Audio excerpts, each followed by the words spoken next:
Good morning, Rostom. Good morning, sir. So, pangatlong sessions na natin to. At dun sa mga past sessions natin, sinabi mo sa akin, shinare mo sa akin yung problema mo. Na parang nakikita mo yung sarili mo na parang naguguluhan ka, no? In terms of your self-identity. So, parang meron kang identity crisis na kinaharap, no? At sabi ko, through journals ako, try mong isulat yung mga nararamdaman mo, yung mga kung ano kinikilos mo, at tingnan mo yung sarili mo kung ano talaga yung nararamdaman mo at paano mo nakikita yung sarili mo. At sinabi mo nga last session sa akin na parang na-confirm mo na sa sarili mo na parang medyo malambot ka, may pagkapusong babae ka, and you directly confirm to me that you feel that you are a gay. Okay?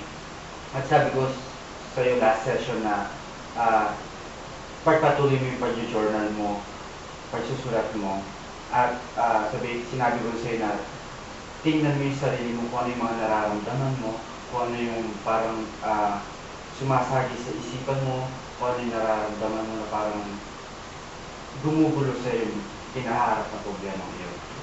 At pwede mo bang i-share sa akin kung ano yung nakita mo ngayon? Sa totoo niyan, sir, tulad na sinabi niyo, pinagpatuloy ko yung pagsusulat ko ng aking journal. At sa pagsusulat ko ng journal, nagkaroon ako ng iba't ibang reflections. Nagkaroon ako ng iba't ibang pananaw sa mga pang-araw-araw kong ginagawa sa aking buhay. At yun nga po, mas naramdaman ko po na medyo takot ako, nahihiya ako, at iba't iba pa. Naging balisa na rin ako dahil nga sa ikinikilos ko na hindi siguro ako komportable. Yun po yung mga bagay siguro na sa akin pagmumuni-muni ay lumitaw. So, sa shinare mo sa akin, no, parang may lumabas na dalawa na nakikita ko. Na una, nahihiya ka, at pangalawa, natatakot ka. So, pag-usapan niya natin yun, Roscoe. Una, nahihiya ka. Pwede mo bang i-discuss pa sa akin to o pwede mo bang palawakin sa akin? Explain mo sa akin, bakit ka nahihiya? Ano yung mga reason? Sa totoo po niyan, sa school po namin, marami po kaibigan, mga kaklase, mga kasakristan ko. Nahihiya po ako na baka kapag nalaman nila na isa akong gay, malambot ako, baka kung ano yung isipin nila sa akin. Baka bigla na lang nila akong iwan.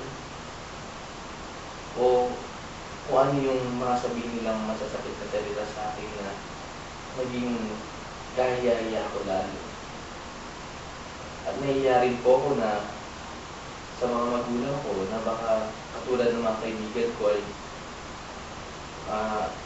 mag-isip din sila ng hindi maganda para sa akin na isasakit ng puso ko talaga. Yun po. So, parang nahihiya ka na ipakita yung tunay na nahihiya ka na ipakita kung sino yung tunay na ikaw dahil nga nahihiya ka baka kung ano sabihin ng iba na baka sa reaksyon ng pamilya mo, ng kaibigan mo, nahihiya ka. Yung pangalawa sinasabi mo, natatakot ka.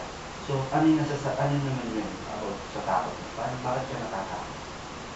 Sa mga past sessions po natin, sir, na ikwento ko na yung tatay ko po ay isang sundalo. Stricto, disiplinado, mag-isip. At kami pong magkakapatid na 7 ay namulat sa ganong uri ng pag-ugali ng tatay ko. Yung 6 ko pong kapatid na lalaki nagpupulis. Ako po, HRM. Yung nanay ko naman po, sinusuportahan niya ako. Pero, yun nga po, natatakot ako na baka pag nalaman ng tatay ko to, baka hindi niya napituring na isang anak. Natatakot ako sa reaction niya. Natatakot ako sa ano ba mga mangyayari sa pamilya namin. Kasi nga yung tatay ko nga po, stricto, disiplinado, mag-isip. Okay, so natatakot ka naman, no? Natatakot ka na ipakita yung pagiging, yung tunay na nararamdaman mo sa sarili mo dahil natatakot ka sa pwedeng sabihin sa'yo ng tatay mo, ng mga kapatid mo, ng parents mo, at natatakot ka sa mga posibleng maging reaction nila dito, no? So yung nakikita ko na yung hiya, nahihiya ka at natatakot ka. Yung hiya saka yung takot, parang ito yung pumipigil sa'yo na ipakita sa iba, sa pamilya mo, sa mga kaibigan mo, kung ano yung tunay na pagkatao mo. At James, Rostam, sa pagpigil mo sa sarili mo dahil na nahihiya ka, natatakot ka, ano yung nagiging epekto nito sa sarili mo, sa pagkatao mo? Alam niyo po sir, malaking pong epekto nito para sa akin. Kapag pinipigilan ko yung sarili ko na ihayag o express yung tunay kong kasarian, yung tunay kong identity, dahil sa takot, dahil sa hiya, lalo akong nahihirapan, lalo akong nasasaktan. Yung mga balakid ko na yun, nagiging source of depression ko na din. Kasi gusto kong maging masaya, gusto kong express yung talent ko, gusto kong makilala nila ako at makita nila kung sino talaga ako. Yung walang hiya, walang takot na bumabalot sa aking isipan. Yun lang naman po yung gusto ko, yung maging masaya at tanggapin ng aking mga kaibigan at aking mga pamilya. Okay, so yun pala yung parang yung nagiging dahilan o yung nagiging bunga ng takot at hiya sa sarili niya at sa ibang tao. Dahil nga natatakot ka, nahihiya ka, parang pinipigil nito na ilabas yung tunay na sino ka, at dahil doon nahihirapan ka, hindi ka nagiging masaya, hindi mo nagagawa yung gusto mong mangyari.